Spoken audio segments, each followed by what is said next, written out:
নমস্কাৰ প্ৰিয় বন্ধুসকল, মোৰ ইউটিউব চেনেল এষ্ট্ৰ সৰ্বলৈ সকলোকে স্বাগতম জনাই আজিৰ দৈনিক ৰাশিফল আৰু পঞ্চাংগখিনি ক'ব লৈছোঁ। আজি হৈছে জেঠ মাহৰ 18 তাৰিখ, ইংৰাজী জুন মাহৰ 1 তাৰিখ, শনিবাৰ। ভাস্কৰাব্দ হৈছে 1431, শকাব্দ হৈছে 1946, খ্ৰীষ্টাব্দ হৈছে 2024। আজি সূৰ্যোদয় হৈছে ৰাতিপুৱা 4:35 গৈ 46 ছেকেণ্ডত, সূৰ্যাস্ত হৈছে আবেলি 6:05 গৈ 11 ছেকেণ্ডত। তিথি হৈছে কৃষ্ণপক্ষৰ নৱমী তিথি, ৰাতিপুৱা 5:58 54 ছেকেণ্ড যোৱাত কৃষ্ণপক্ষৰ দশমী তিথি। আজি নক্ষত্ৰ হৈছে উত্তৰা ভাদ্ৰপদ নক্ষত্ৰ, যোগ হৈছে প্ৰীতি যোগ, কৰণ হৈছে ৰাতিপুৱা গড়কৰণ।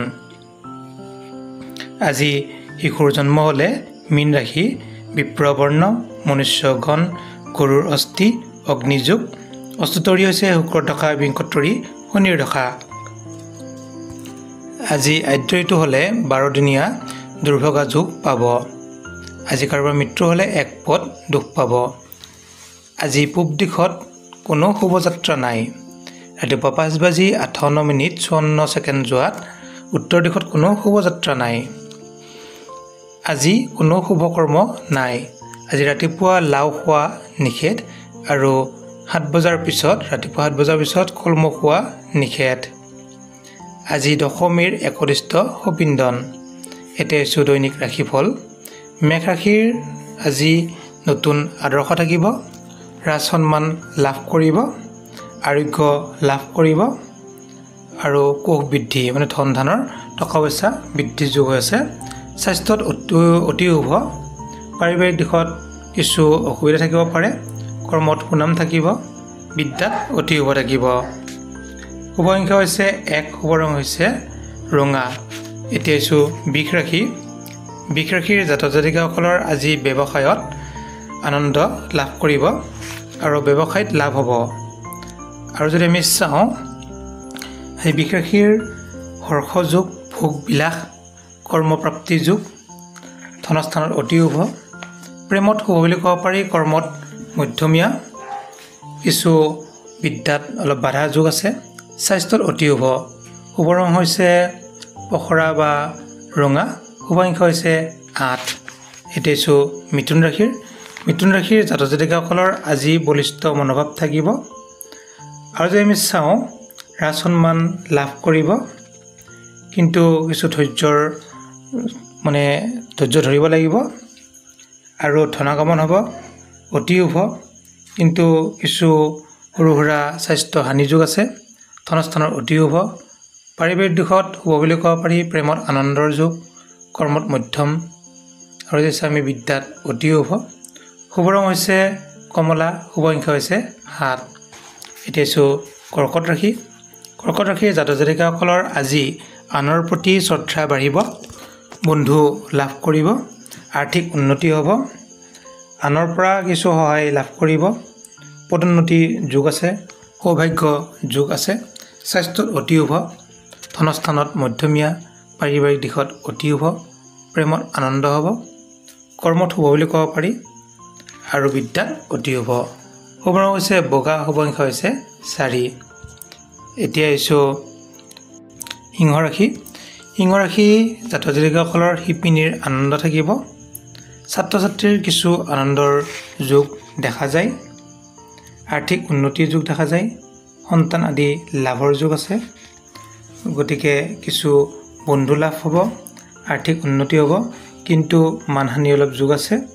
আত্মীয় স্বজনৰ কিছু স্বাস্থ্যৰ অসুবিধা থাকিব, বেমাৰ আজাৰৰ যোগ আছে। ধনস্থানত অতি শুভ, পাৰিবাৰিক দিশত কিছু মধ্যমীয়া, প্ৰেমত শুভ বুলি ক'ব পাৰি, কৰ্মত মধ্যমীয়া, বিদ্যাত অতি শুভ। শুভ ৰং হৈছে নীলা, শুভ সংখ্যা হৈছে 1। এতিয়া আছোঁ কন্যা ৰাশি। কন্যা ৰাশি জাতক জাতিকাসকলৰ যিসকলে খেতিৰ কাম কৰে, তেওঁলোকৰ কাৰণে আজি আৰ্থিক উন্নতিৰ যোগ আছে। আজি বিলাস আনন্দ থাকিব, আৰ্থিক উন্নতি থাকিব, তীৰ্থ ভ্ৰমণ যোগ আছে, যিসকলে তীৰ্থ ভ্ৰমণ কৰিম বুলি ভাবি আছে, আৰু ছুটি ভ্ৰমণৰ যোগ আছে। ৰাজ সন্মান লাভ কৰিব, ভূমি ধন আদি লাভ কৰিব, ধনস্থানত অতি শুভ। স্বাস্থ্য কিছু মধ্যমীয়া, পাৰিবাৰিক দিশত অতি শুভ, প্ৰেমত আনন্দৰ যোগ বা অতি শুভ বুলি ক'ব পাৰি, কৰ্ম আৰু বিদ্যাত কিছু মধ্যম ফল লাভ কৰিব। শুভ অংশ হৈছে হালধীয়া, শুভ অংশ হৈছে 2, শুভ ৰং হৈছে হালধীয়া। এতিয়া আছোঁ তুলা ৰাশি। তুলা ৰাশিৰ জাতক জাতিকাসকলৰ যিসকলে চাকৰি কৰিছে তেওঁলোকৰ পদোন্নতি প্ৰাপ্তি হোৱা যোগ আছে। যিসকলে বিবাহত আগবাঢ়িব খুজিছে তেওঁলোকে বিবাহত আগবাঢ়িব পাৰে। স্ত্ৰী লাভ আছে। উত্তম গৃহ বস্ত্ৰাদি লাভ হ'ব। জ্ঞান বৃদ্ধি হ'ব। বিদ্যা লাভ হ'ব। যান বাহন আদিৰ লাভৰ যোগ। স্বাস্থ্য কিছু মধ্যমীয়া। ধনস্থানত শুভ বুলি ক'ব পাৰি। পাৰিবাৰিক দিশত মধ্যমীয়া। কৰ্মত অতি শুভ। বিদ্যাত শুভ ফল লাভ কৰিব। শুভ অংশ হৈছে 9, শুভ ৰং হৈছে বগা। এতিয়া আছোঁ বৃশ্চিক ৰাশি। বৃশ্চিক ৰাশিৰ জাতক জাতিকাসকলে যিসকলৰ সন্তান আছে সন্তানৰ পৰা সুখ লাভ কৰিব। আৰু যদি আমি চাওঁ বৃশ্চিক ৰাশিৰ আজি দিনটোত কিছু ৰোগ হোৱা দেখা যায়। বিপৰীত লিংগৰ পৰা কিছু হানি, মানে ল'ৰাৰ ক্ষেত্ৰত ছোৱালীৰ পৰা কিছু হানি হ'ব। ছোৱালীৰ ক্ষেত্ৰত ল'ৰাৰ পৰা কিছু হানি হোৱা যোগ দেখা যায়। কিছু ৰাজদণ্ড, কিন্তু ৰাজদণ্ড থাকিলেও কৰ্মপ্ৰাপ্তি যোগ আছে। স্বাস্থ্যত অতি শুভ। পাৰিবাৰিক দিশত কিছু মধ্যম ফল লাভ কৰিব। প্ৰেমত শুভ বুলি ক'ব পাৰি। গতিকে কৰ্মত বহুত শুভ নহয়। বিদ্যাত কিন্তু অতি শুভ। শুভ অংশ হৈছে 3, শুভ ৰং হৈছে ৰঙা। এতিয়া আছোঁ ধনুৰাশি। ধনুৰাশিৰ জাতক জাতিকাসকলৰ আজি ধনৰ নাটনি হোৱা যোগ দেখা যায়। বিবিধ দুখ দেখা যায়। ক্লেশ দেখা যায়। গতিকে শত্ৰু বৃদ্ধি দেখা যায়। সন্তানৰ পৰা কিছু সুখ লাভ কৰিব, কিন্তু লগতে জ্ঞান বৃদ্ধি যোগ আছে। গতিকে কৰ্মপ্ৰাপ্তি যোগো আছে। যদিও কিছু অসুবিধা দেখা যায় তথাপিও কিন্তু কৰ্মপ্ৰাপ্তিৰো যোগ আছে। পাৰিবাৰিক দিশত মধ্যমীয়া। প্ৰেমত শুভ ফল লাভ কৰিব। কৰ্মত অতি শুভ। বিপৰীত লিংগৰ পৰা কিছু অশান্তি লাভ কৰিব পাৰে। গতিকে বিদ্যাত বাধা নাই বৰ্তমান। গতিকে শুভ ৰং হৈছে নীলা, শুভ অংশ হৈছে 5। এতিয়া আছোঁ মকৰ ৰাশি। মকৰ ৰাশিৰ জাতক জাতিকাসকলৰ আজি নতুন পৰিকল্পনা কৰিব পাৰে। যিকোনো কৰ্মত আগবাঢ়িব পাৰিব। গতিকে আপোনালোকৰ শুভ বুলি ক'ব পাৰি। লগতে বন্ধু লাভ কৰিব। যিসকলে উচ্চ শিক্ষা কৰি আছে তেওঁলোকৰ কাৰণে অতি শুভ। আজি সন্তানৰ পৰা সুখ লাভ কৰিব। স্বাস্থ্যত শুভ বুলি ক'ব পাৰি। ধনস্থানত মধ্যমীয়া। পাৰিবাৰিক দিশত কিছু অশান্তিৰ যোগ দেখা যায়। প্ৰেমত আনন্দ। কৰ্মত মধ্যম। বিদ্যাত শুভ বুলি ক'ব পাৰি। শুভ অংশ হৈছে 2, শুভ ৰং হৈছে পাতল হালধীয়া। এতিয়া আহিছোঁ কুম্ভ ৰাশি। কুম্ভ ৰাশিৰ জাতক জাতিকাসকলৰ সকলোৰে পৰা আনন্দ লাভ কৰিব। কিছু বন্ধু লাভ কৰিব। ৰোগাৰোগ্য হ'ব। যিসকলৰ বেমাৰ আজাৰ হৈ আছে তেওঁলোকৰ কিছু শুভ ফল লাভ কৰিব, যিহেতু বেমাৰ আজাৰৰ পৰা হাত সাৰিব পাৰিব।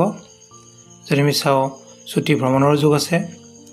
যিসকলে খেতিয়ক বা কিছু কৰ্ম কৰি আছে তেওঁলোকৰ কাৰণে আজি কৰ্মত সুনামৰ যোগ আছে। গতিকে কৰ্ম আৰু ধনস্থানৰ অতি শুভ। স্বাস্থ্যটো হ'ব বুলি ক'ব পাৰি। পাৰিবাৰিক দিশত মধ্যমীয়া। বিদ্যাত মধ্যম যোগ লাভ কৰিব। শুভ অংশ হৈছে 9, শুভ ৰং হৈছে ক'লা। এতিয়া আছোঁ মীন ৰাশি। মীন ৰাশি জাতক জাতিকাসকলৰ আনৰ পৰা কিছু সন্মান লাভ কৰিব। শত্ৰু নাশ হ'ব। সৎসংগ লাভ কৰিব। গতিকে ঘৰত আলহীৰ আগমন ঘটিব পাৰে।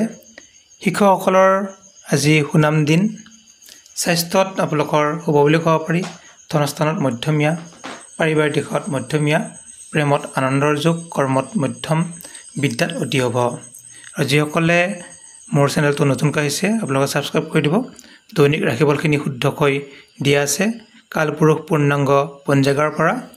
আৰু যিসকলে মোৰ ফেচবুক বা হোৱাটছআপত ষ্টেটাছটো চাই তেওঁলোকে এটা পেজত পায়। গতিকে ভিডিঅ'ত মই গোটেইখিনি ধুনীয়াকৈ দীঘলকৈ দিব পাৰোঁ। ধন্যবাদ।